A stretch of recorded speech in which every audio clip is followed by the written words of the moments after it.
Good morning, Friday the 8th of October, and we're back again for another Celtic briefing. Sean Martin and Alison McConnell joining us this morning again, as usual on a Friday. It's international week, so things are moving at a slightly slower pace than probably we might normally expect on a Friday. No imminent game to look forward to for Celtic. There is a big game for Scotland, and we're trying to tie that in to what we're doing this morning. So Scotland are playing Israel tomorrow. So we'll have a quick discussion about Celtic players from the past a couple of decades, I suppose, that are from more provincial countries like Israel and a few others that have come to Parkhead and have performed well and left with hero or cult hero status. And I suppose that ties into one obvious one from Israel, which would be Beram Kayal. So we'll come to them in a second. But in the meantime, for anyone that's tuned in while you're listening, please send in your questions and we'll come to them midway through the broadcast. If we can, just chatting about the manager, chatting about team selection, upcoming fixtures, whatever you want to hear, send in your questions and Alison, Sean and I will come to them. So first of all though, Sean, let's have a wee chat about these players. I've got a wee list written down. We'll go through them one by one. So when Beram Kayal signed for Celtic, he was an unknown.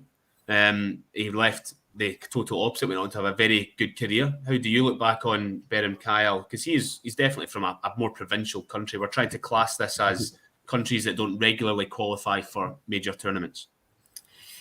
Regularly qualify, so does that mean every Scottish player's allowed to be considered as well? Yeah.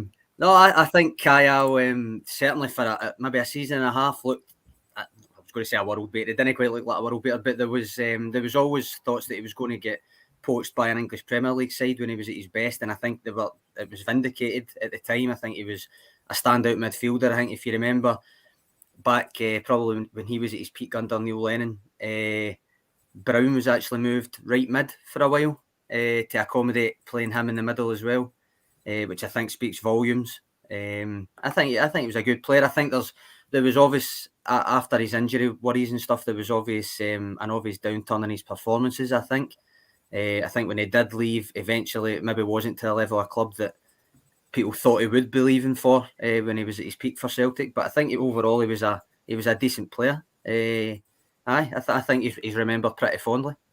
It was the classic sort of situation, Alison, where a player comes to Celtic from a club that we've never really heard of, performs well for 6 months, and all of a sudden Man United want him. Like that's the sort of rumour that happens with Kayal. I think any player, you're seeing it now. I mean, we spoke about this the other day with Southampton and Kyogo. I think it's inevitable. I think you take it as a compliment. If you bring in a player and within a couple of months there are links to other clubs, English clubs, I think it's a reflection on how well the player has done and how well they've settled and what they're contributing. Sometimes I think there can be very tenuous aspects to the story and grounding it within a tangible base. But I think it's inevitable. I think if you have players who are going to come in and do well, they will be linked with other clubs. Totally, yeah. I think to Celtic and the players' credit, absolutely. There were a couple of moments that stick out for Kayal. I think during his Celtic career, he scored the Champions League winner against Ajax in the group stage. Celtic didn't make it out the group stage that season, but I mean, that's not a bad thing to have on your CV, a winning goal at Celtic Park in a Champions League night. And I think, and I hope I'm not remembering this wrong, Sean, did Kayal score an absolute screamer against St Mirren in a very, very heavy victory at Celtic Park?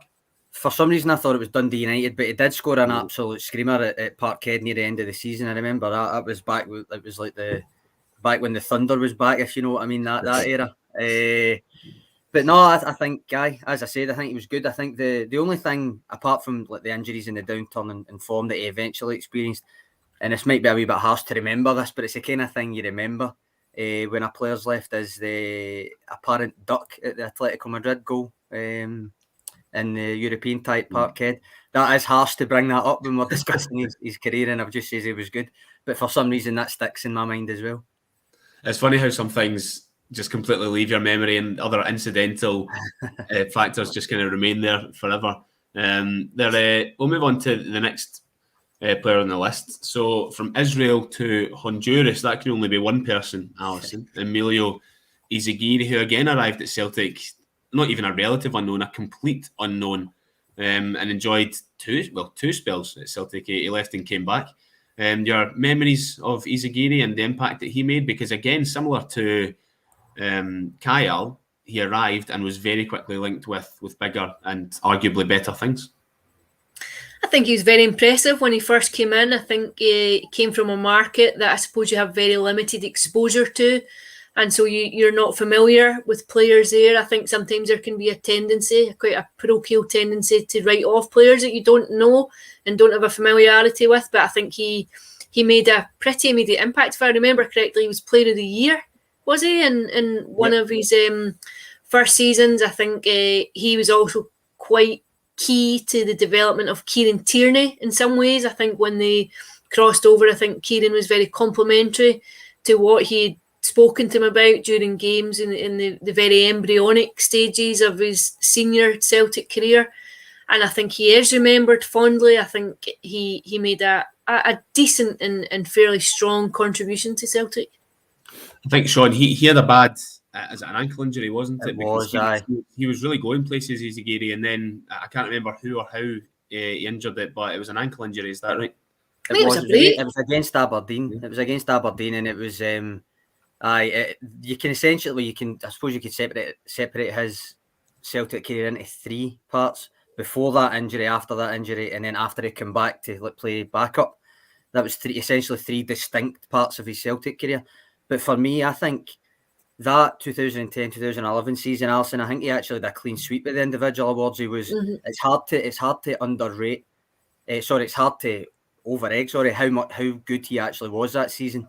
For me, as much as Kieran Tierney obviously became a better player, in terms of an individual season, I think Izaguirre's 2010-2011 season is the best season I've seen from a Celtic left back in my lifetime. I genuinely think it was that good a season. Obviously, after that... Do I feel a long read coming on, Sean? After that, as I say, that injury changed him. It changed his game. It changed... I don't know if it was the confidence, if it was just his game in general, but it did change. You can definitely split his Celtic career before and after that injury. And then obviously the third part was when he came to be the backup, and he was happy to be the backup. And almost probably the most unlikely hat-trick scorer in Celtic colours of all time, and he missed a penalty against Dundee in a heavy victory. I think one of his goals was a penalty, is that right? And he scored another one at the back post, and then I do. To Celtic late on. Izaguirre says, "I'll have that." No, you won't. Yeah.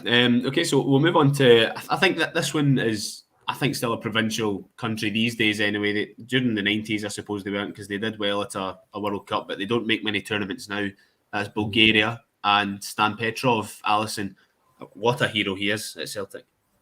I think he was. If you check the Celtic Way tomorrow, you might find some Stiliyan Petrov chat. Actually, that's a nice wee plug there. Thank you. But yeah, I think he was extraordinary for Celtic. He came in as a kid, came in in that ill-fated John Barnes and Kenny Dalglish time, and didn't have a word of English. Looked like a fish out of water originally.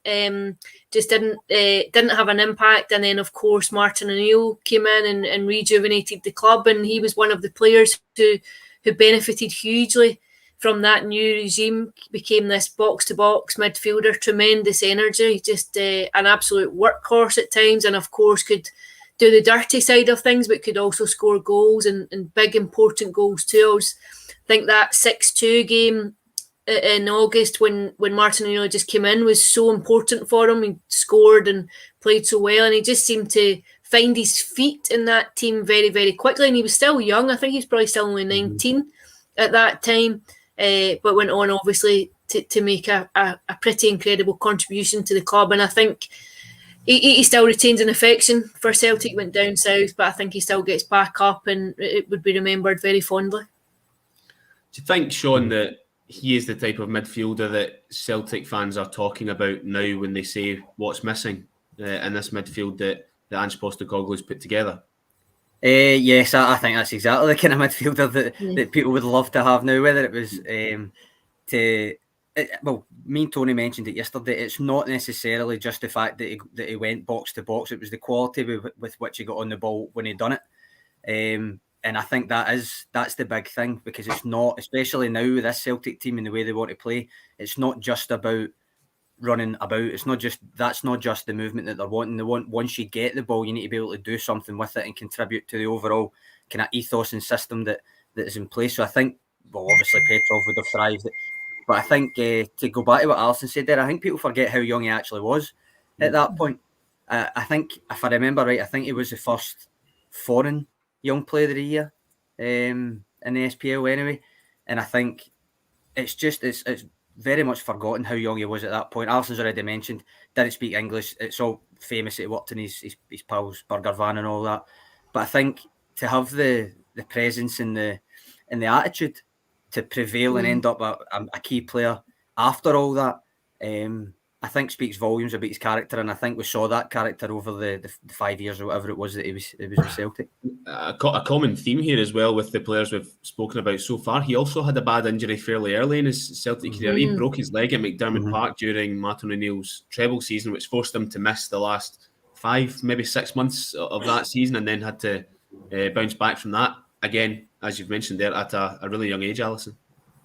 Yeah, I remember that night, actually. It was a really foggy, wintry night, and you heard the scream actually right away. It was a horrible night when he broke his leg, but he came back from it. I think sometimes it's a silly thing to say, but sometimes when it's a clean break, it can actually be less problematic than a knee injury or a ligament injury or something like that. He came back from it very strongly.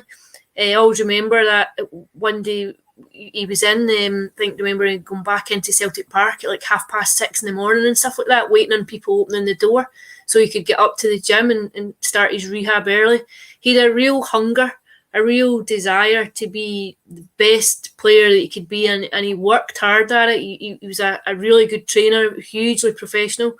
I remember speaking to him once and saying how much he hated pasta, but he would be like gorging in pasta for his carbs before games, but he would eat it dry, just like dry pasta, just like shoveling it down just so that he would have enough energy to get through games. But yeah, a tremendous personality and did particularly well at Celtic. I think scored a title-winning goal at Rugby Park as well when Celtic had the black and gold kit. I think in a 1-0, maybe 2-0 victory, I'm sure, but around 2004-05, that sort of era. So yeah, Petrov, massive impact at Celtic, and again, one of those ones that from a country and a club that we didn't really know much about. One that I think is probably the most apt for this topic would be Victor Wanyama, Sean. From Germinal Beerschot, I think it was, in Belgium. I could be wrong with that, I'll double check it, but from Kenya. So I mean, we don't exactly have players from Kenya littered throughout football history in the Hall of Fame, but I mean, he came to Celtic, was absolutely incredible for a couple of years, and went on to have a great career down south and now over in MLS. What an impact he had as well. Yes, I think he was good. I think he very deliberately endeared himself to the fans when he chose the number 67 right away before he'd even kicked the ball. But when he did kick the ball, it became apparent that he was a player. I think you remember at the start he actually played centre back for a while before he eventually got into that midfield role, and I think you did see a change in him when he got into the midfield. I think he was clearly more comfortable there. Obviously, he actually scored a couple of really good goals. I remember being at the game against Hearts. I was sitting behind where he struck it from about 30 yards or something at the top bag. But I think the one that probably sticks out is his header against Barcelona. I think you'd probably agree. Yeah. It's easy to get overshadowed, that goal. Well, everybody remembers the other goal, that's why. But no, I think he was, again, another very good player, and another one who I think you always assumed would move and earned his move when he did go. Yeah, he went on to a big club down south in Tottenham after his initial move, but I always expected him, Alison, to go from strength to strength down there, and it kind of fizzled out for him in the end at Spurs. Yeah, it was quite a lacklustre finale to him. I think maybe just the quality that they have available, the resources that they have available. But yeah, I think it's an interesting conversation, isn't it, when you're looking at these players, and I think it comes back to a really strong scouting network. I think if you can cast your net far and wide, I think the question now has to be, where can you find the next Stan Petrovs and the next Victor Wanyamas, where are they now? I mean, these are players who didn't cost a substantial sum of money, came in, and the turnaround made the club a lot of money, and I think it just showcases how important that side of the operation can be, especially in the modern climate when we know what you're competing with finances in other leagues and south of the border. I think it can be so important to look further afield and to look at the availability of players. And I know it's maybe complicated at times by red tape, and I'm not sure how much of an impact Brexit might have on things like that, but I think there are other avenues where it can be vital to have a look at emerging talent and to see what you can unearth. Well, from one African country to another, Kenya to Guinea, Sean, and Bobo Balde. I mean, if you look up cult hero in the dictionary, you might see his picture there alongside it. I mean, the chant, just hear a chant going on in my head when you said his name there. No, again, another very good servant for Celtic. Obviously, it didn't end particularly well for his Celtic career. He had, 2.5 seasons or something where he was basically just sitting about. But before that, he was prone to maybe a rash tackle. But in general, I think he was actually a better defender and a better player than what he was maybe given credit for a lot of the time. I think when you hear teammates of his talk about him, I think that comes across a wee bit more than what perhaps the perception of him is in general. I think, Alison, people might remember the cup final in Seville and stuff like that, but he scored a lot of important goals for Celtic, like a few against Rangers, to be honest. Yeah, he was good from a set piece, just that physicality. I think, put it this way, you would take a Bobo Balde into your team just now every day of the week, wouldn't you? You would, you'd walk straight in. I think I agree with Sean. I think there were limitations to his game, but I think he was probably a better player than what he was given credit for at times. He could be crude at times when it came to defending and the rashness sometimes in terms of judgment. But I don't think anyone played in that team who didn't have a certain degree of quality. Well, anyone else got questions to send in, just feel free to get involved in the comments. Frank Brennan sent one in. Sean, we'll come to you first on this. Maybe a bit early to nail colours to the mast, either side of the spectrum on this one. But Frank's asking if Ange Postecoglou is going to join the ranks of Mowbray and Dyla, or more hopefully those of O'Neill, Strachan and Rodgers. We're very early into the reign of Ange Postecoglou. It's only October. That's 2 full months, 2 and a bit full months of competitive football. So are you prepared to put your neck on the line here with this one, Sean? No. No. No, I think it's a bit harsh having Ronnie Dyla in with Mowbray there, maybe. Obviously, the competition was maybe different, but I still think it's a bit harsh. You would like to think you'd end up with the latter 3, but I don't think you can necessarily expect it, and I don't think you can put him in either camp yet. I think it's far too early for that. Alison, yeah, it's only October, isn't it? I mean, I think the project at Celtic is going to need longer than that before it can be judged accurately. Yeah, I think you have to think about resources too. I think certainly Brendan Rodgers and Martin O'Neill had significant financial scope to reinvest in the team and restructure the team. I think you have to just wait and see how this plays out. There has been investment this summer, obviously. There was a host of players came in, and I suspect there'll be a few more additions in January. In terms of the impact, I don't think it's quite had the immediacy of Rodgers and O'Neill, and I think you just have to wait and see if it takes a grip. But crucially, I think it's about results. Just now, it's about making sure that until you have the strongest squad available, it's just about not losing any ground at all in the league. There's a couple of comments here saying that Ange needs at least 2 more windows. Whether he gets that or not, we'll see. And Steve McNeil's feeling confident here, saying that Celtic will win the league this season with Ange Postecoglou. Sean, you were backing up Ronnie Dyla there. Don is in the comments saying that he was treated poorly by the board, so you've got a mate in that regard. But we were just having a chat when we were discussing the plan for this podcast. Is Ronnie Dyla's... Yeah, he did win a couple of league titles at Celtic, but his legacy for the fans, not the way that it panned out in the cups when he was at Celtic and didn't really get any of them over the line. I think he was a very likeable character. I think he was very affable. I think there were limitations to the scope of the team. I think they were exposed at times in the cup competitions. I think it was a graceful end. I think the way it concluded saved face all round, that he could bow out gracefully, and I think he would be welcomed back. I think if Ronnie Deila was to be at Celtic Park next weekend for the halftime draw, he would be given a fairly rapturous welcome, and I'm sure he'd indulge in a Ronnie roar to get everyone going. But I think you saw the difference in quality when Brendan Rodgers went into the club. It seemed to elevate the professionalism, just ramp it up entirely. But I think he has his place at a certain period of time for Celtic. Sean, yeah, is it fond memories mainly for you?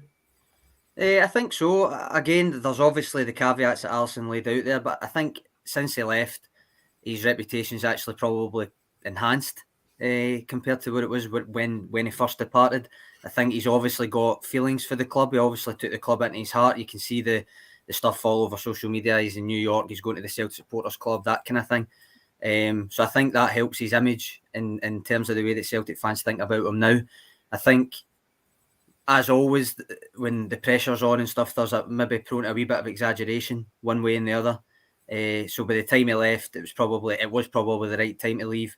Things were never quite as bad as what they were made out to be under Deila, but then obviously the fact that it was Brendan Rodgers that replaced him and what he went on to do initially at least made it look slightly worse.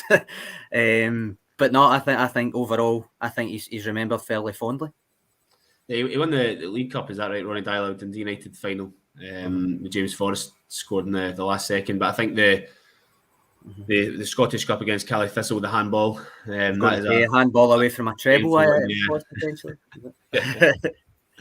Right, well, look, that'll do us for the Friday briefing. We'll be back on Monday. And remember, you can subscribe to us on YouTube and you'll get alerts whenever we go live. And also subscribe to the Celtic Way for only £1 for the next couple of months. And you can get loads of great content from Alison and Tony and Sean and loads of other people that are writing for the website. So thanks for joining us, and we'll see you again on Monday.